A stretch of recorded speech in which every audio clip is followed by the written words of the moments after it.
जय हिंद फ्रेंड्स। स्वागत है आप सभी का आपके अपने यूट्यूब चैनल परीक्षा जंक्शन पे। तो फ्रेंड्स, आज के इस इंटरेस्टिंग वीडियो में आप लोग देखेंगे कि आप फर्स्ट सेमेस्टर में है तो आप लोग भटक रहे होंगे इधर उधर, ठीक है, कि कौन सा वीडियो सही है, कौन सा वीडियो बेस्ट है। तो यहाँ पे आप लोगों के लिए मैं सीरीज लाया हूँ, ठीक है। कौन सी सीरीज है? आपकी फूड न्यूट्रिशन एंड हाइजीन, ठीक है। देखिए, इस सब्जेक्ट से आप लोग बेफिक्र रहिएगा कि इस सब्जेक्ट में मैं आपको पास हो करवाने की गारंटी करता हूँ, ठीक है।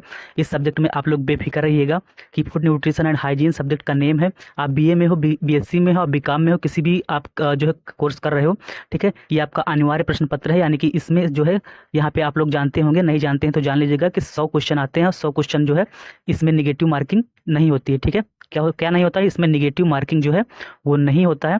यानी कि आप 100 के 100 क्वेश्चन जो है अटेम्प्ट कर सकते हैं। 100 के 100 क्वेश्चन आपको करना है, वो चाहे गलत हो या सही हो, मैं सब कुछ बताऊंगा आपको किस ट्रिक से करना है। मैं पढ़ाता हूँ तो ट्रिक के साथ भी पढ़ाता हूँ, ठीक है। तो वीडियो पर लास्ट तक जरूर बने रहिएगा और काफ़ी सारा नॉलेज आपको मिलेगा। और अगर आप लोग जो है मैं एनवीएस में हेल्पर की भी क्लास इसमें इसके साथ साथ आप लोग एनवीएस में हेल्पर की क्लास अगर देखना चाहते हो तो ये भी आपको आपके लिए इंपॉर्टेंट है, ठीक है। तो इसमें एनवीएस में हेल्पर की भी क्वेश्चंस हैं, तो वो भी आप लोग इसमें आपको भी काफ़ी सारा नॉलेज जो है मिलेगा, ठीक। तो इसके लिए भी आप लोग क्लास ज्वाइन कर सकते हैं। तो यहाँ पे इसमें देखिए आपकी क्लास जो है आपका मतलब आपके पेपर जो है वो इंपॉर्टेंट है, मतलब पेपर आने वाले हैं। तो आप लोग समझ लीजिएगा कि कहने का मतलब मेरा ये है कि आपकी जो food nutrition and hygiene subject है, तो मेरे दोस्तों इसकी जो यूनिट है वो 4 हैं। कितनी है? 4। देखिए, हर सब्जेक्ट की जो आपकी मतलब मेन सब्जेक्ट है, आपके 3 जो सब्जेक्ट है मेजर सब्जेक्ट, उसमें आपकी जो यूनिट होती है वो होती है कितनी? 8, है ना। सब में 8 यूनिट होती हैं। और जो आपकी को करिकुलर सब्जेक्ट है आपकी फूड न्यूट्रिशन हाइजीन जिसे बोलते हैं, खाद्य पोषण एवं स्वच्छता या आहार पोषण एवं स्वच्छता, है ना। तो अब देखिए, इसमें आहार के बारे में, पोषण के बारे में, स्वच्छता के बारे में आपको जानना है। तो इसमें जो आपकी यूनिट है वो है आधी है, यानी कि 4 ही यूनिट है। तो इसमें आपको घबराने की जरूरत नहीं है, ये सारा मतलब कोर्स में पूरा करवा दूंगा। इसमें लगभग 953 क्वेश्चन है। कितने हैं? 953, ठीक है। और जो एनवीएस में हेल्पर वाले लोग हैं, ठीक है, ये 2025 की न्यू जो है अपडेटेड क्वेश्चन है 953 क्वेश्चन। कितने हैं? 953। इससे पुराने वाले क्वेश्चन मैंने आप लोगों को जो है दे चुका हूँ पीडीएफ के रूप में। और अगर आप लोग ये 953 क्वेश्चन चाहते हैं, ठीक है, 953 क्वेश्चन यानी कि लगभग 950 क्वेश्चन है। अगर आप लोग इसकी पीडीएफ चाहते हैं तो आप लोग जो है कॉन्टैक्ट नंबर ऊपर लिखा हुआ है, ठीक है, या फिर यहाँ पे आप लोग देख सकते हो 6394623693। ओके, इस पर आप लोग जो है कांटेक्ट कर सकते हो या व्हाट्सएप कर सकते हो। तो इस पर आपको बहुत ही कम प्राइस में इसके ये जो क्वेश्चन जो है मिल जाएंगे, क्योंकि आप लोगों का पेपर भी बहुत नज़दीक है, ठीक है। तो यहाँ पे पहली यूनिट जो है आप लोगों में, यानी बीए बीएससी बीकॉम में, और आप लोग एनवीएस में हेल्पर वाले भी लोग जो है क्वेश्चन देख सकते हैं। आहार एवं पोषण की अवधारणा, आहार एवं पोषण की अवधारणा, ठीक है। तो मेरे दोस्तों, यहाँ पे कहने का मतलब है कि पोषण, सबसे पहला क्वेश्चन जो आपकी स्क्रीन पे ये रहा कि पोषण के जनक कौन है ना। पोषण क्या होता है? देखिए, सबसे पहले अगर आप ये सब्जेक्ट देखेंगे तो आहार एवं पोषण की अवधारणा, आहार क्या होता है? तो देखिए, हम किसी भी चीज़ को, मतलब देखिए, हमारे शरीर को चलाने के लिए ऊर्जा की आवश्यकता होती है ना, ऊर्जा। आप देखिए, आप भोजन अगर ग्रहण नहीं करेंगे तो आपका शरीर चलेगा कि नहीं चलेगा? आप ही बताइए कमेंट सेक्शन में कमेंट करके। नहीं चलेगा। तो मतलब ऐसा पदार्थ जिसको खाया जा सके, पचाया जा सके, है ना, तो ये मतलब जो है भोजन कहलाता है। तो खाया जा सके, पचाया जा सके का मतलब है, अब इसे भोजन ही नहीं कह देंगे। तो मतलब जिसमें संतुलित मात्रा में क्या हो? संतुलित मात्रा में, संतुलित मात्रा में पोषक तत्व पाए जाए, है ना। मात्रा में पोषक तत्व। अब ऐसा थोड़ी ना कि जिसे खाया जा सके, पचाया जा सके, अब उससे ही हम भोजन थोड़ी ना कह देंगे। संतुलित मात्रा में पोषक तत्व। अब पोषक तत्व क्या होता है? पोषक तत्व में जैसे बहुत सारे पोषक तत्व आते हैं, है ना। प्रोटीन हो गया आपका, प्रोटीन, विटामिन हो गया, खनिज लवण हो गया आपका, है ना। विटामिन, मिनरल्स, खनिज लवण, जल हो गया, ये सारी चीज़ें होगी। तो अब भोजन क्यों जरूरी है? हमारे हमारे शरीर के विकास के लिए जरूरी होता है ना, वृद्धि के लिए जरूरी होता है। आपके जो सेल्स होती हैं ना, कोशिकाएं होती हैं, उनकी मरम्मत के लिए जरूरी होता है ना। आप दिन भर काम करेंगे, काम करने के बाद कोशिकाएं टूटेंगी, नई कोशिकाएं बनेंगी, ये सारी चीज़ें होती हैं। तो मतलब, और फिर उसके बाद पोषण। तो पोषक तत्व जो आपके भोजन, जैसे मान लीजिए ये भोजन है थाली, इसमें आपका प्रोटीन भी है, कार्बोहाइड्रेट भी है, वसा भी, फैट भी है ना। और इसके बाद आपका खनिज लवण भी है यहाँ पे, मतलब सारी चीज़ें रखी हुई हैं, विटामिन भी हैं। जितनी मात्रा में आपके कार्बोहाइड्रेट चाहिए, जितनी मात्रा में आपका विटामिन चाहिए, जितनी मात्रा में आपका जो है विटामिन चाहिए, जितनी मात्रा में आपके जो है खनिज लवण चाहिए, जितनी मात्रा में जल चाहिए, सारा कुछ आपके शरीर को उचित मात्रा में मिल रहा है, वही पोषण कहलाता है ना। तो आहार और पोषण आप लोग समझ गए होंगे। अब आइए समझते हैं कि पोषण के जनक कौन है। यानी कि पोषण के जनक, जनक बोले तो पिताजी, या फिर पोषण के जो है जनक, जैसे कि हिस्ट्री के जनक कौन है? तो हिस्ट्री के जनक आप लोग जानते होंगे कौन है। नहीं जानते हैं तो जान लीजिए, हेरोडोटस, है ना। हेरोडोटस या हेरोडोट्स। इसी प्रकार से बायोलॉजी के जनक कौन है ना, तो अरस्तु या एरिस्टोटल होते हैं। तो इस प्रकार से पोषण के जनक कौन है? तो पोषण के जनक है कौन? तो आपको बताना है यहाँ पे। तो ऑप्शन नंबर हो जाएगा इसका आप लोग बताइएगा कमेंट सेक्शन में कमेंट करके। तो पोषण के जनक है कौन? एंटोनी लेवोजियर, है ना, एंटोनी लेवोजियर। ए लेवोजियर लिखा हुआ है, लेकिन इस फुल फॉर्म हो जाएगा एंटोनी लेवोजियर, ठीक है। Option number A is the right answer of this question. कोई भी प्रकार की यहाँ पे दिक्कत आ रही हो तो कमेंट सेक्शन में कमेंट करके आप लोग पूछ सकते हैं, ठीक है। क्लियर हुआ यहाँ तक? आगे बढ़ें, ठीक है। यहाँ पर नेक्स्ट क्वेश्चन है आपका, एक वयस्क को वसा हो चाहिए। वसा का मतलब होता है, देखिए वसा हिंदी में कहते हैं और फैट जो है इंग्लिश में कहते हैं, ठीक है। अब आप लोग क्लियर हो गया होगा। फैट, फैट देखिए, अब यहाँ पे चलते हैं नेक्स्ट। तो एक वयस्क आदमी को, है ना, एडल्ट जिसे कहते आप बोलते हो एडल्ट, तो एक एडल्ट आदमी को यानी कि वयस्क या यंग व्यक्ति को जो है वसा कितनी चाहिए होती? फैट जो है, फैट आपके शरीर के लिए नुकसानदायक होता है ना, ज़्यादा फैट, ज़्यादा फैट यानी कि ज़्यादा फैट नहीं लेना चाहिए। इसीलिए जो है फास्ट फूड वगैरह में ज़्यादा फैट होता है, तो फास्ट फूड वगैरह, जंक फूड वगैरह जो है नुकसानदायक होता है। तो एक वयस्क को वसा चाहिए, कितनी वसा चाहिए? 20 ग्राम, 40 ग्राम, 50 ग्राम, 10 ग्राम। तो एक वयस्क आदमी को जो, तो फ्रेंड्स एक वयस्क आदमी को कितना वसा चाहिए? तो ए नंबर यानी कि 20 ग्राम, ठीक है। क्लियर, क्लियर हो जाना चाहिए। तो इसी यहाँ पे मतलब जो है आपका अगला क्वेश्चन है थर्ड नंबर, कि डैश डैश डैश वह है जो शरीर का पोषण करता है। मतलब कौन है जो शरीर का पोषण करता है? स्वास्थ्य, प्रोटीन, ऊर्जा या फिर भोजन। तो मतलब शरीर का पोषण कौन करता है? तो भाई प्रोटीन, केवल प्रोटीन तो आपका देखिए यहाँ पे अगर एक एक यहाँ पे करेंगे तो स्वास्थ्य, तो स्वास्थ्य वह है जो शरीर का पोषण करता है, स्वास्थ्य करेगा? नहीं करेगा। केवल प्रोटीन नहीं करेगा, है ना। केवल प्रोटीन से आपका शरीर का पोषण हो जाएगा? नहीं होगा। केवल ऊर्जा से हो जाएगा? ऊर्जा तो करेगा ही नहीं, पोषण करेगा नहीं। भोजन, है ना। तो राइट आंसर क्या होगा आपका? राइट आंसर क्या हो जाएगा मेरे दोस्त, मेरे भाई? राइट आंसर हो जाएगा आपका D, option number D is the right answer of this question, ठीक है। तो ये सीरीज आपकी चल रही है, आप लोग जो है अपने दोस्तों के साथ प्लीज इसको शेयर कर दीजिएगा, ठीक है। इस सीरीज को आप अपने दोस्तों के साथ शेयर कर दीजिएगा। अब डेली वीडियोज अपलोड होंगे, ठीक, क्योंकि स्वास्थ्य देखिए आपका चैप्टर ही है आहार पोषण एवं स्वच्छता, है ना। आहार पोषण एवं स्वच्छता, आहार पोषण एवं स्वच्छता,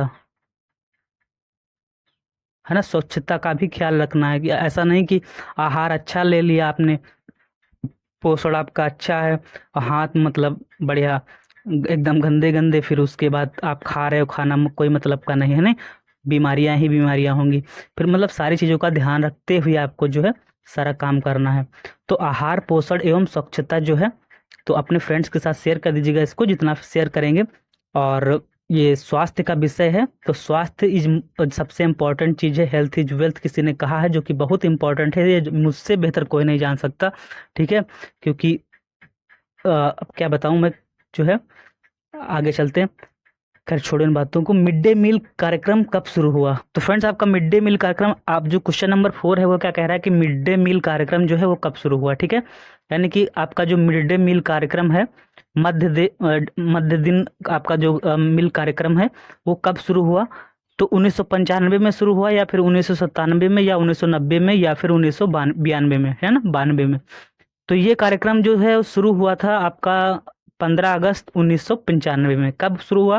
15 अगस्त, जब आपका मनाया जाता है क्या, कौन सा दिन मनाया जाता है 15 अगस्त को? आप लोग कमेंट करके बताइएगा हमको, 15 अगस्त को कौन सा दिन मनाया जाता है? रिपब्लिक डे मनाया जाता है, या फिर आप इंडिपेंडेंस डे मनाया जाता है? कौन सा डे मनाया जाता है? रिपब्लिक डे मनाया जाता है या फिर इंडिपेंडेंस डे मनाया जाता है? आप लोग बताइएगा, ठीक है। तो 15 अगस्त 1995 को आपका मिड डे मील कार्यक्रम शुरू हुआ था, ठीक है।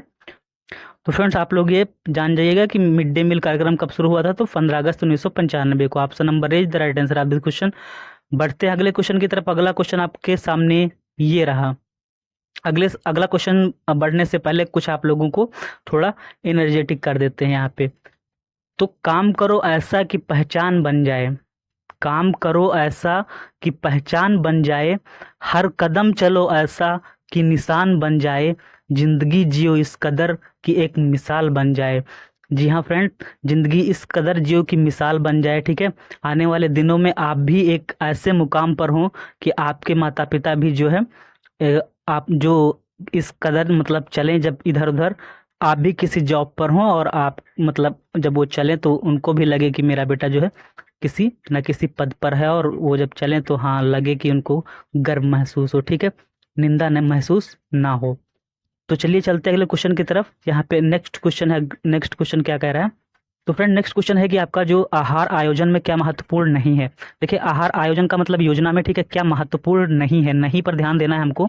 देखिए इसमें मैं आपको, आप परेशान मत होइएगा अगर फर्स्ट सेमेस्टर में हो आप, तो कोई दिक्कत की बात नहीं है, मैं इसमें आपको ट्रिक बताता रहूँगा, ठीक है, क्या क्या करना है वहाँ पे।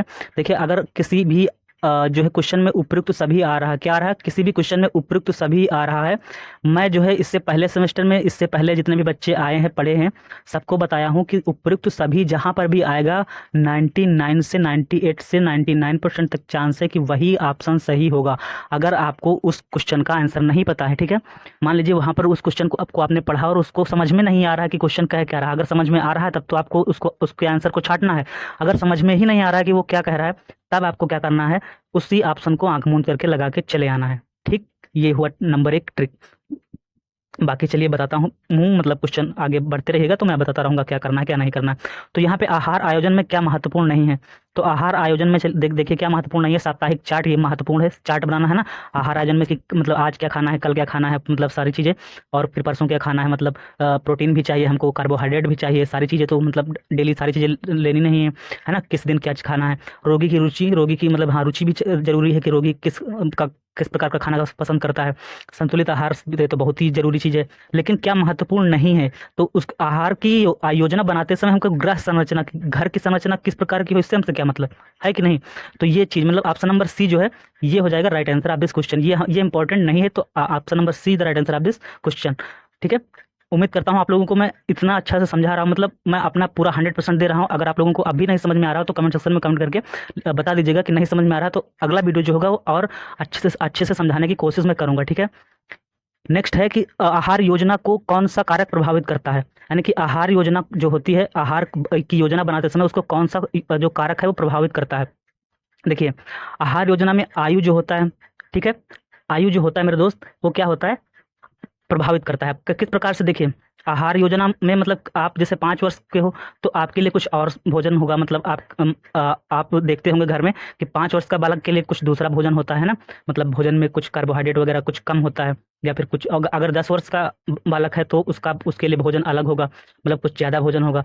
अगर बालक जैसे 15 वर्ष का है तो उसके लिए थोड़ा भोजन ज़्यादा होगा, अलग होगा, है ना, उसमें मात्रा अलग होगी। 20 वर्ष का है तो थोड़ा भोजन अलग होगा, 25 वर्ष का है तो थोड़ा भोजन अलग होगा, मतलब आयु पर डिपेंड करता है ना, कारक प्रभावित करता है कौन सा कारक, आयु। बाकी वो किस धर्म से है, हमसे इससे क्या मतलब, धर्म और जाति में मानता नहीं, ठीक है, सबसे पहली बात ये है। तो किस धर्म से है वो, चाहे जिस धर्म से, मान लीजिए वो 5 वर्ष का बालक है, हिंदू है, आपको मैं समझाने के लिए लिखता हूँ, लिख दे रहा हूँ, और एक 5 वर्ष का बालक मुस्लिम है, ठीक है। अब क्या इसके लिए अलग खाना रखा रहेगा, इसके लिए अलग खाना, मतलब हालांकि उस हिसाब से मैं ये नहीं कह रहा हूँ ये शाकाहारी होगा या मांसाहारी होगा, ठीक है, वो अलग बात है। बट जो प्रकृति के हिसाब से जो इसको खिलाना चाहिए वो भी इसको भी खिलाना चाहिए, बट है ना, एक प्रकार से। बट इनके यहाँ जो है और इनके यहाँ जो है उस हिसाब से, मतलब इनको जो देना चाहिए डब्ल्यूएचओ के अनुसार और इनको जो देना चाहिए डब्ल्यूएचओ के अनुसार वो सेम चीज़ है, ठीक है। 10 वर्ष, इस प्रकार 10 वर्ष का बालक जो इनको देना चाहिए डब्ल्यूएचओ के अनुसार और जो इनको देना चाहिए डब्ल्यूएचओ के अनुसार, उस वो मैं बात कर रहा हूँ, बाकी धर्म के की बात नहीं कर रहा, ठीक। व्यवसाय, क्या व्यवसाय कर रहा है उससे हमसे मतलब नहीं, क्या प्रतिष्ठा, इस धर्म प्रतिष्ठा व्यवसाय इससे मतलब नहीं, मतलब है केवल आयु से, ठीक है। तो ऑप्शन नंबर ए क्या होगा, राइट आंसर हो जाएगा, यानी option number A is the right answer of this question, ठीक है। Option number A is the right answer of this question, आयु। अगला है विश्व मोटा अनाज वर्ष है, ठीक है।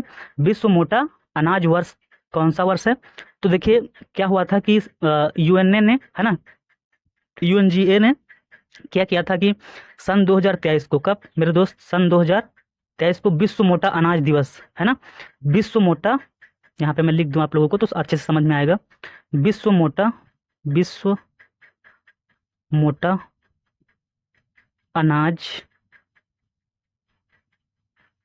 दिवस, क्योंकि उस साल सबसे ज़्यादा पैदावार हुआ था जो मोटा अनाज था, ठीक है।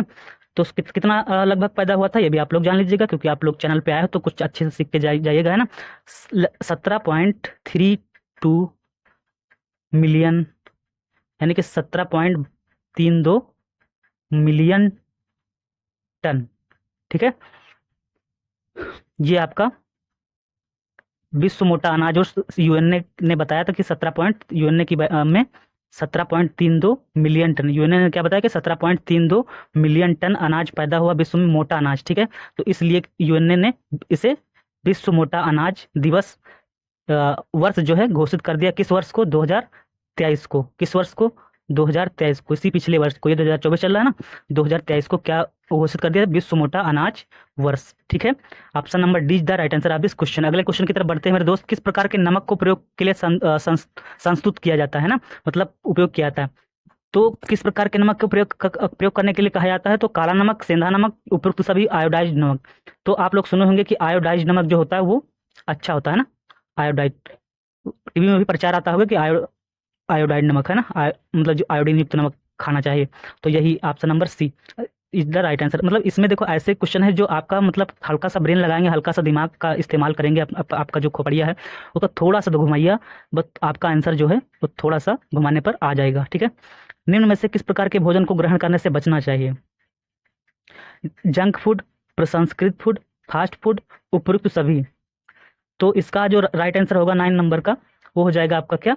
डी, यानी कि जंक फूड, ठीक है, फास्ट फूड ये सारे नहीं खाना चाहिए। प्रसंस्कृत फूड जैसे कि आपके जो प्रोसेस्ड फूड होते हैं, इसको इंग्लिश में कहते हैं प्रोसेस्ड फूड, जो मतलब एक प्रकार से कहने का मतलब जो बनाए हुए फूड होते हैं, जैसे कि डेयरी वाले उत्पाद हो गए, ठीक है, ये डेयरी वाले उत्पाद हो गए, ये सारे उत्पाद नहीं खाने चाहिए। उपयुक्त सभी ऑप्शन राइट आंसर हो जाएगा, ठीक है। प्रसंस्कृत का मतलब ही यही होता है कि जो खाद्य पदार्थ, ऐसे खाद्य पदार्थ जो मतलब एक जैसे आपके जैसे डेयरी वाले जितने भी उत्पाद होते हैं, पैकेट वाले फूड, पैकेट वाली सब्जियां हो गई, ठीक है, इनको नहीं खाना चाहिए आपको।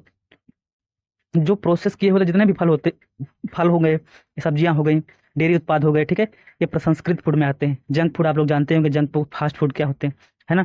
तो ये चीजें हो गई, ये नहीं जानते होंगे प्रसंस्कृत फूड, तो इसको मैंने बता दिया आप लोगों को। अगला क्वेश्चन है स्क्रीन पे आपके कि भोजन में प्राकृतिक रूप से उपस्थित सबसे अधिक मीठा कार्बोहाइड्रेट कौन सा है? तो इसकी एक ट्रिक है क्या, फा से फल, फल होते हैं मीठे, और फा से फ्रक्टोज, है ना। तो भैया मीठा कार्बोहाइड्रेट कौन सा है? तो फ्रक्टोज है आपका right answer of this question B. अगले क्वेश्चन की तरफ बढ़ते हैं। आपका जो नेक्स्ट क्वेश्चन है वो आपका क्या कह रहा है कि डैश डैश डैश की प्रोटीन का जैविक मूल्य सबसे अधिक है। जैविक मूल्य का मतलब होता है कि शरीर में विकास, है ना, शरीर में कैसा डेवलपमेंट हो रहा है और रखरखाव के लिए, विकास के लिए और रखरखाव के लिए बनाए गए प्रोटीन का अनुपात, है ना, कि किस प्रकार से शरीर में जो है जो प्रोटीन है वो किस प्रकार से अवशोषित हो रही है, ठीक है, शरीर जो है किस प्रकार से प्रोटीन का अवशोषण कर रहा है, उसका अनुपात, है ना। तो वो जो है अंडा, ऑप्शन नंबर सी। तो अंडा की यहाँ पे आप भरेंगे क्या? अंडा की प्रोटीन का जैविक मूल्य सबसे अधिक होता है, ना कि किनोवा का, ना कि मछली का, ना कि सोयाबीन का। किसका होता है भैया? अंडा का होता है, ठीक है। आपके आहार का आधा भाग होना चाहिए। तो देखो भैया, अनाज एवं सब्जियां, है ना, ये सही है ऑप्शन नंबर ए। फल एवं दूध, केवल फल एवं दूध से काम नहीं चलेगा आपका, है ना। अगर आप आहार ले रहे हैं तो फल दूध फल दूध फल दूध खाते रहेंगे तो आपका काम मतलब फिर उसमें फल और दूध में सारे संतुलित आहार नहीं होंगे। अनाज और सब्जियों में सारा संतुलित आहार आपका मिल जाएगा, सारे पोषक तत्व आपके मिल जाएंगे। दूध पनीर खा खा के आप मोटे हो जाएंगे। वसा एवं शर्करा खा खा के ये तो और मतलब एकदम मोटा के फिर एकदम चल ही नहीं पाएंगे, ठीक। तो ये बात हो गई। अगला क्वेश्चन है आपकी स्क्रीन पे कि शरीर एवं मस्तिष्क के पूर्ण रूप से कार्य करने की अवस्था को क्या कहते हैं? तो शरीर और मस्तिष्क के पूर्ण रूप से कार्य करने की तो अवस्था को जो है कहते हैं। तो देखो यहाँ पे बहुत से लोग क्या करेंगे, पूर्ण रूप से, तो पूर्ण स्वास्थ्य, लेकिन ये ऑप्शन गलत है। पूर्ण रूप से कार्य करने की अवस्था को सकारात्मक स्वास्थ्य कहते हैं। Option number be the right answer of this question, ठीक है। 13 नंबर का क्या हो गया? बी, ठीक है। अगले क्वेश्चन की तरफ बढ़ते हैं। आपका जो नेक्स्ट क्वेश्चन है वो क्या हो जाएगा? व्यक्ति के उत्तम स्वास्थ्य के लिए क्या आवश्यक है? तो व्यक्ति के उत्तम स्वास्थ्य के लिए मेरे दोस्त क्या आवश्यक है आपका? व्यक्ति के उत्तम स्वास्थ्य के लिए आपका आवश्यक है परिवार का सहयोग होना चाहिए। देखिए आपका उत्तम स्वास्थ्य कब रहेगा कि परिवार आपका सहयोग करे, है ना, समाज का सहयोग हो। देखिए परिवार तो सहयोग कर रहा है लेकिन आपका समाज जो है, समाज के लोग आपका सहयोग नहीं कर रहे हैं, परेशान कर रहे हैं, तो तब क्या आपका स्वास्थ्य सही नहीं रहेगा, आप टेंशन में रहेंगे। राष्ट्र का सहयोग हो, मतलब सभी चीज़ों का सहयोग हो। उपयुक्त सभी, मैंने अभी क्या बताया, अभी आपको बताया कि उपयुक्त सभी जैसे ही दिखेगा आपको इन तीनों ऑप्शनों को चेक करना है, ठीक है। ये तीनों ऑप्शन लग रहे हो कि हाँ ये तीनों जो है सही हो, तो उपयुक्त सभी जैसे ही दिया होता है 99 से 98 से 99 99% तक चांस रहता है कि यही ऑप्शन जो है वो सही होगा। ठीक है, अगले क्वेश्चन की तरफ बढ़ते हैं। आपका जो अगला क्वेश्चन है स्वास्थ्य की पूर्णतावादी अवधारणा। ठीक है, अब यहाँ पे देखो सबसे पहले क्या है, उपयुक्त सबसे संबंधित है। अब उपयुक्त सभी हमको दिखाई पड़ गया। आप तीनों ऑप्शन चेक कर लेते हैं कि चलिए देखते हैं कि वो वाला हमारी ट्रिक जो है काम करेगी या नहीं करेगी। तो चलिए चलते हैं यहाँ पे चेक करते हैं। तो स्वास्थ्य को क्या लिखा हुआ है कि स्वास्थ्य की पूर्णतावादी अवधारणा जैव चिकित्सा अवधारणा से संबंधित है। ठीक है, सही बात है। पारिस्थितिकी अवधारणा अवधारणा से संबंधित है, इससे भी संबंधित है। मनोसामाजिक अवधारणा से संबंधित है, इससे भी संबंधित है, यानी तीनों से संबंधित है। इसका मतलब उपयुक्त सबसे संबंधित है। आप यानी कि option number D the right answer of this question. ठीक है, अगले क्वेश्चन की तरफ बढ़ते हैं। आपका नेक्स्ट क्वेश्चन जो है आपकी स्क्रीन पे ये रहा, स्वास्थ्य को प्रभावित करने वाले कारक कौन से हैं। तो स्वास्थ्य को प्रभावित करने वाले कारक देखो, स्वास्थ्य को प्रभावित करते हैं आनुवांशिक, जैसे कि आपके माता पिता को कोई बीमारी होगी तो आनुवांशिक रूप से आपको भी हो सकती है। ठीक है, और बाहरी वातावरण जो है, बाहरी वातावरण आपका प्रभावित कर सकता है। रहन सहन का तरीका, अगर रहन सहन का तरीका आपका गलत है तो आप बीमार हो सकते हैं, स्वास्थ्य आपका स्वास्थ्य प्रभावित हो सकता है। स्वास्थ्य सेवाएं है ना, ये सारी चीज़ें जो है स्वास्थ्य की सेवाएं ये भी आपको प्रभावित कर सकती हैं। तो उपयुक्त सभी जो है मतलब ये प्रभावित करने वाले कारक हैं। तो जब तीनों है इसका मतलब क्या है, उपयुक्त सभी। ऑप्शन नंबर डी जो है ये हो जाएगा आपका right answer of this question. ठीक है, अगले क्वेश्चन की तरफ बढ़ते हैं। नेक्स्ट क्वेश्चन है कि स्वास्थ्य को बनाए रखा जा सकता है। तो स्वास्थ्य को भैया संतुलित आहार से बनाया जा सकता है, व्यायाम करने से बनाया जा सकता है, स्वच्छ पेयजल से बनाया जा सकता है, मतलब स्वच्छ अच्छा पेय मतलब पीने वाला जल से है ना, जो जिसमें आपके दूषित जल ना हो आपका, जिसमें जल में जो है D2O ना हो, है ना, भारी जल ना हो आपका। ठीक है, तो वो चीज़ ना हो, और बाकी शुद्ध पेयजल हो, पीने लायक जल हो आपका।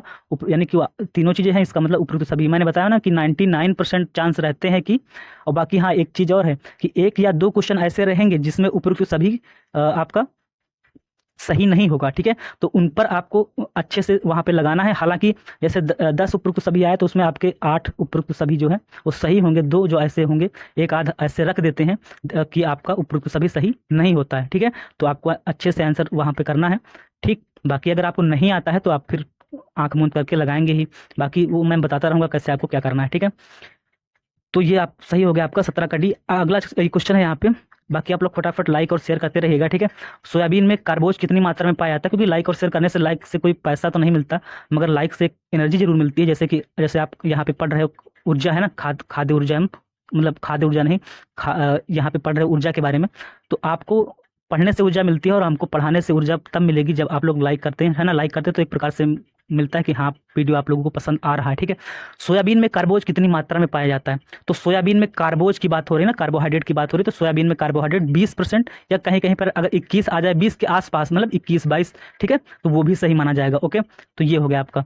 उसके बाद option number A is the right answer of this question. सभी सभ्यताओं में जो स्वास्थ्य की अवधारणा है, मतलब स्वास्थ्य आपके लिए बहुत जरूरी चीज़ है, ये मुझसे अच्छा कोई नहीं जान सकता, क्योंकि मैं जो है बहुत बीमार रहता हूँ। ठीक है, इसीलिए देख सकते हो आप कि 16,000 सब्सक्राइबर होने के बाद भी, मतलब डेली वीडियो नहीं अपलोड होने के बाद भी जो है, और 16,000 सब्सक्राइबर होने के बाद भी वीडियोज नहीं अपलोड कर पा रहा हूँ। ठीक है, तो इसके लिए सॉरी। ठीक, और बाकी आप लोग साथ दीजिएगा, और आप लोग जो है, सभी सभ्यताओं में स्वास्थ्य की अवधारणा होती है। तो सभी सभ्यताओं में स्वास्थ्य की अवधारणा होती है अपनी संस्कृति के अनुरूप, अपनी सभ्यता के अनुरूप, अपनी रुचि के अनुरूप, अपनी प्रथा के अनुरूप।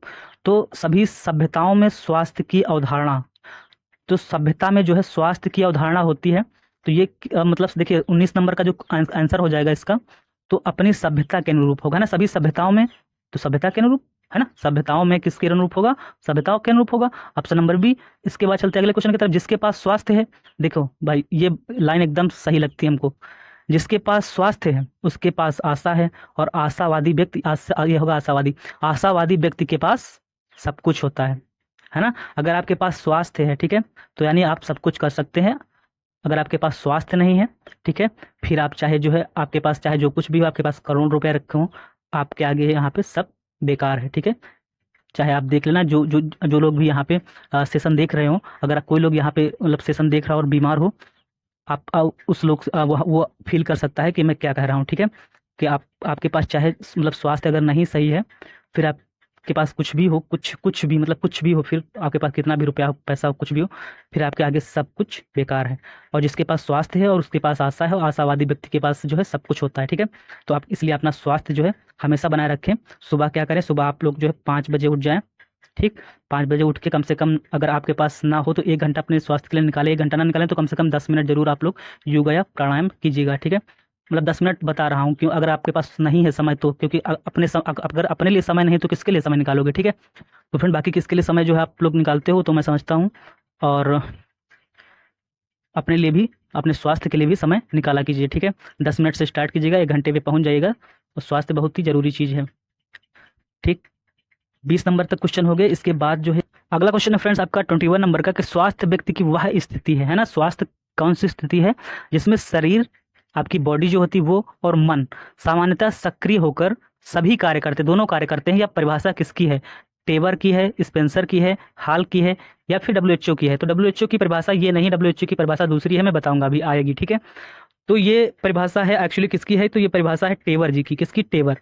अब इसको याद कैसे करोगे, क्योंकि इस चैनल पे आए हो, आपको मैं ट्रिक से याद करवाता हूँ। ठीक है, तो स्वास्थ्य व्यक्ति की वह स्थिति है जिसमें शरीर और मन सामान्यतः सक्रिय होकर कार्य करते हैं ना, दोनों शरीर और मन जो है सक्रिय होकर कार्य करते हैं। सक्रिय को इंग्लिश में क्या कहते हैं, एक्टिव, है ना, एक्टिव होकर कार्य करते हैं। एक्टिव, एक्टिव है ना, एक्टिव, एक्टिव, टेव से टेबर, टेव, एक्टिव, टेबर, एक्टिव, टेव, एक्टिव, एक्टिव, एक्टिव, टेव से टेबर, एक्टिव। ठीक है, इस प्रकार से आप, या फिर अपनी कोई ट्रिक बना सकते हैं, तो आप कमेंट सेक्शन में जरूर लिखिएगा, क्योंकि ये नाम कि मतलब अकेले अकेले आप ही जानो। अगर आप लोग लिखिएगा तो इससे आप अगर आप लोग जहाँ पे कमेंट में लिखेंगे तो इससे बहुत सारे जो बच्चे होंगे उनका भी भला होगा। ठीक है, अगला क्वेश्चन है 22 नंबर का यहाँ पे, कि स्वास्थ्य मनुष्य की पूर्ण शारीरिक मानसिक, मतलब पूर्ण शारीरिक मानसिक सामाजिक तीनों स्थिति है, केवल रोगों की अनुपस्थिति स्वास्थ्य नहीं है। इसका मतलब है कि किसी व्यक्ति के अंदर केवल रोग अनुपस्थित है, इसका मतलब है कि वह स्वस्थ है, ऐसा नहीं है। वह शारीरिक रूप से स्वस्थ होना चाहिए, मानसिक रूप से स्वस्थ होना चाहिए, एवं सामाजिक रूप से स्वस्थ होना चाहिए। किसी को देख करके बताया नहीं जा सकता कि वह स्वस्थ है। ठीक, मतलब किसी को बाहर से देख रहे हो आपकी हट्टा कट्टा है तो ऐसा नहीं है कि वह स्वस्थ है। ठीक है, तो ये कहने का मतलब है इनके, कि बाहर से देखने से नहीं बताया जा सकता कि स्वस्थ है, पहले उसकी क्या पता वो मानसिक रूप से बीमार हो, है ना। तो ये किसकी परिभाषा है, डब्ल्यूएचओ की। तो option number B is the right answer of this question. आप लोग बताते रहिएगा बीच बीच में कैसा लगा रहा वीडियो आपको, और बाकी यहाँ पे आप लोग जो है लाइक और शेयर सब्सक्राइब अपना काम करते रहेगा, मैं अपना काम कर रहा हूँ। ठीक है, डब्ल्यूएचओ का पूरा नाम क्या है, तो डब्ल्यूएचओ का पूरा नाम है वर्ल्ड हेल्थ ऑर्गेनाइजेशन, सभी लोगों को पता होगा। तो इसमें जो है ऑप्शन नंबर है, कोई बताने की जरूरत ही नहीं है। अगला क्वेश्चन है आपका, कि जन स्वास्थ्य निरोधक चिकित्सा और सामाजिक चिकित्सा को संयुक्त रूप से क्या कहते हैं। ठीक है, कौन सा क्वेश्चन है अगला, 24 नंबर का, 24 नंबर, जन स्वास्थ्य निरोधक चिकित्सा और सामाजिक चिकित्सा को संयुक्त रूप से क्या कहते हैं। देखिए यहाँ पे सामाजिक आया और जन स्वास्थ्य, तो यहाँ पर कहीं पर भी सामाजिक सा नहीं आ रहा, सा नहीं आ रहा, तो सामाजिक चिकित्सा अगर इसको मिला देंगे, प्लस कर देंगे, और जन स्वास्थ्य तो हो जाएगा सामुदायिक। क्या हो जाएगा, सामुदायिक, सामाजिक है ना, तो सामुदायिक चिकित्सा। ठीक है, इस प्रकार से आप ट्रिक बना सकते हो। अगला क्वेश्चन है, पूर्ण स्वास्थ्य के लिए आवश्यक है, यानी कि पूर्ण स्वास्थ्य, अगर पूर्ण स्वास्थ्य के लिए क्या आवश्यक है, तो पूर्ण स्वास्थ्य के लिए भैया शारीरिक रूप से स्वस्थ रहना आवश्यक है ना, शारीरिक रूप से स्वस्थ रहोगे, मानसिक रूप से स्वस्थ रहोगे, संवेगात्मक मतलब जो है आपके मानसिक रूप से आपके जो संवेग है, भाव है ना, जो इमोशन आपके किस प्रकार से हैं, आपके भाव किस प्रकार से काम कर रहे हैं, है ना, उस रूप से आप स्वस्थ रह रहे हो कि नहीं रह रहे हो। तो तीनों प्रकार से आप स्वस्थ हो, इसका मतलब क्या है कि पूर्ण रूप से आप स्वस्थ हो, यानी कि तीनों सही है, इसका मतलब option number D the right answer of this question. अगला क्वेश्चन है आपका, कि स्वास्थ्य जो है, स्वास्थ्य का प्रकार नहीं है। तो देखो, शारीरिक स्वास्थ्य होता है, मानसिक स्वास्थ्य होता है, सामाजिक स्वास्थ्य होता है, लेकिन नैतिक स्वास्थ्य नहीं होता। ठीक है, तो क्वेश्चन नंबर जो आपका यहाँ पे कौन सा था, 24 के बाद 25, 26 नंबर, यहाँ पे 26 नंबर, तो 26 का आपका जो है हो जाएगा सी। ठीक है, अगले क्वेश्चन की तरफ बढ़ते हैं, 27 नंबर का। 27 है आपका, स्वास्थ्य को प्रभावित करने वाले कारक नहीं है। ठीक है, नहीं पे ध्यान दीजिएगा। तो स्वास्थ्य को कौन से कारक प्रभावित नहीं करते हैं, तो क्वेश्चन नंबर 27 है, कह रहा है कि स्वास्थ्य को प्रभावित करने वाले कारक, बस जस्ट आपके 3 क्वेश्चन बचे हैं, 30 ही क्वेश्चन आज करवाऊंगा। ठीक है, स्वास्थ्य को प्रभावित करने वाले कारक नहीं है, कौन से कारक स्वास्थ्य को प्रभावित नहीं करते, देखो, आनुवांशिकता प्रभावित करती है ना, यानी आपके माता पिता से आप के जो मान लीजिए कोई रोग है तो वो आप में कुछ आनुवांशिक रोग आपके हो जाएंगे, तो स्वास्थ्य को प्रभावित करता है, तो करता है। हमको क्या ढूंढना है, नहीं करता। सामाजिक वातावरण, देखिए आर्थिक स्थिति जो है वो भाई स्वास्थ्य को प्रभावित करती है। मान लीजिए आपकी आर्थिक स्थिति कमजोर है, फिर आप क्या होगा, फिर मतलब आर्थिक स्थिति बहुत कमजोर है, फिर आपको टेंशन हो जाएगी, टेंशन से डिप्रेशन होगा, डिप्रेशन से आप तनाव में, मतलब तनाव से डिप्रेशन में जाएंगे, डिप्रेशन से फिर आप स्वास्थ्य प्रभावित होगा आपका। ठीक, तो ये आर्थिक स्थिति क्या है, ये भी स्वास्थ्य को प्रभावित करती है। वातावरण, वातावरण क्या है, आपका जो वातावरण है, मान लीजिए जैसे कि कभी सर्दी कभी जुकाम होता है ना, वातावरण बदलता है, जैसे कि आपका मौसम बदलता है, तब वो स्वास्थ्य क्या होता है, प्रभावित होता है। बट सामाजिक वातावरण, समाज चाहे जैसा हो उससे हमसे कोई मतलब नहीं रहता। तो ऑप्शन नंबर डी, मैं देखिए हर एक ऑप्शन को समझा रहा हूँ इसलिए थोड़ा मतलब वीडियो लंबा हो रहा है, बट कोई नहीं, आप ही के लिए वीडियो बना रहा हूँ, तो आप थोड़ा सा धैर्य रख करके देख करके पढ़ सकते हो। ठीक है, तो मतलब एक बार अगर आप जो है वीडियो को दोबारा देख लेंगे या फिर वीडियो को अच्छे से समझ लेंगे, तो अब इनको आपको रटना नहीं पड़ेगा, इनको आप जो है वहाँ देख करके आपको याद ही आ जाएगा कि क्या है, मतलब कौन सा आंसर आपको लगाना है। ठीक, तो इसी प्रकार से आपको यहाँ पर मतलब सभी वीडियो जो है इसी प्रकार से मिलेंगे, मतलब हर एक ऑप्शन का मैं खोल करके पोस्टमार्टम कर दूंगा। ठीक, तो अगर आप लोग चैनल पे नए हो तो चैनल को सब्सक्राइब कर दीजिएगा, बेल आइकन को प्रेस कर दीजिएगा, जिससे कि ऐसे ही नॉलेजेबल वीडियोज आपको डेली बाय डेली चैनल पर देखने को मिलती रहे। हालांकि डेली बाय डेली मैं नहीं अपलोड कर पा रहा हूँ क्योंकि मुझे थोड़ा हेल्थ प्रॉब्लम है। ठीक है, स्वास्थ्य को प्रभावित करने वाले कारक नहीं है, कौन से नहीं है, तो देखिए मैंने बता दिया कि ये सब हैं, और नहीं है कौन से, तो जो ये वाला जो है सामाजिक वातावरण, अरे भाई समाज में कुछ भी और हमसे क्या मतलब है ना।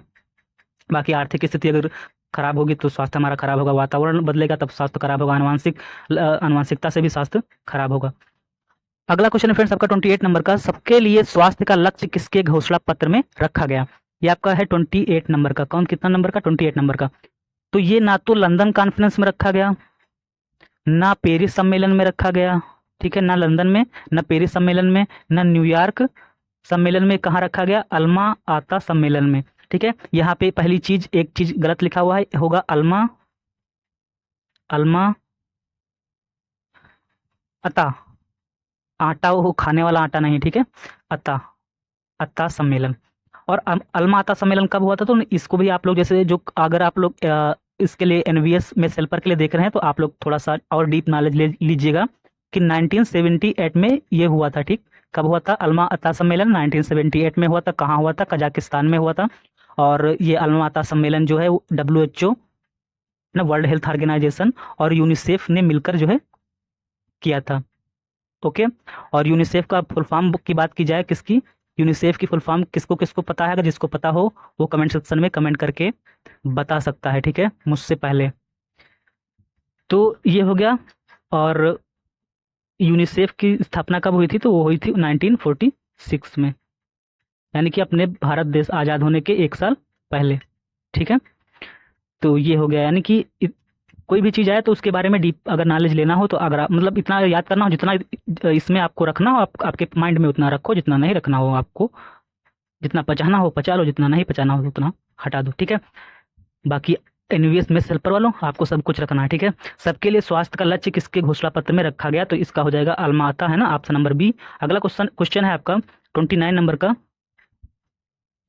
कि स्वास्थ्य की जटिल समस्या के उपचार की सुविधा प्रदान करवाना किस स्तर की स्वास्थ्य सेवा है। यानी कि स्वास्थ्य की जटिल समस्या, कोई भी जटिल समस्या है उसके उपचार की सुविधा प्रदान करवाना, तो जटिल में आ गया तो फिर आपकी प्राथमिक चिकित्सा नहीं रहेगी, ना ही द्वितीयक रहेगी, वो फिर कौन सी चिकित्सा में चला जाएगा, आपका तृतीयक चिकित्सा में। ठीक है, जटिल समस्या अगर होगी तो तृतीयक चिकित्सा में, ऑप्शन नंबर सी। फिर इस वीडियो का जो है लास्ट क्वेश्चन है, निर्जलीकरण का लक्षण है। ठीक है, निर्जलीकरण का लक्षण है, आपको कौन कौन से लक्षण दिखाई पड़ेंगे, तो निर्जलीकरण का मतलब प्यास जो है आपकी, जिससे पानी की कमी कहते हैं। ठीक है, तो धसी हुई आंखें होंगी, कम मूत्र, है ना, अत्यधिक प्यास लगेगी, तो यानी कि तीनों लक्षण दिखाई पड़ेंगे। इसका मतलब क्या है, option number D the right answer of this question. उम्मीद करता हूँ कि आप सभी लोगों को आज का जो सेशन है वो पसंद आया होगा, और जो भी कमी हो वीडियो में वो आप लोग का कमी लिखिएगा, और अगर आप लोगों को पसंद नहीं आया हो तो भी लिख सकते हो, पसंद आया हो तो भी लिख सकते हो। ठीक है, और बाकी वीडियो को शेयर कर सकते हो, और चैनल पे पहली बार आया तो चैनल को सब्सक्राइब कर सकते हो।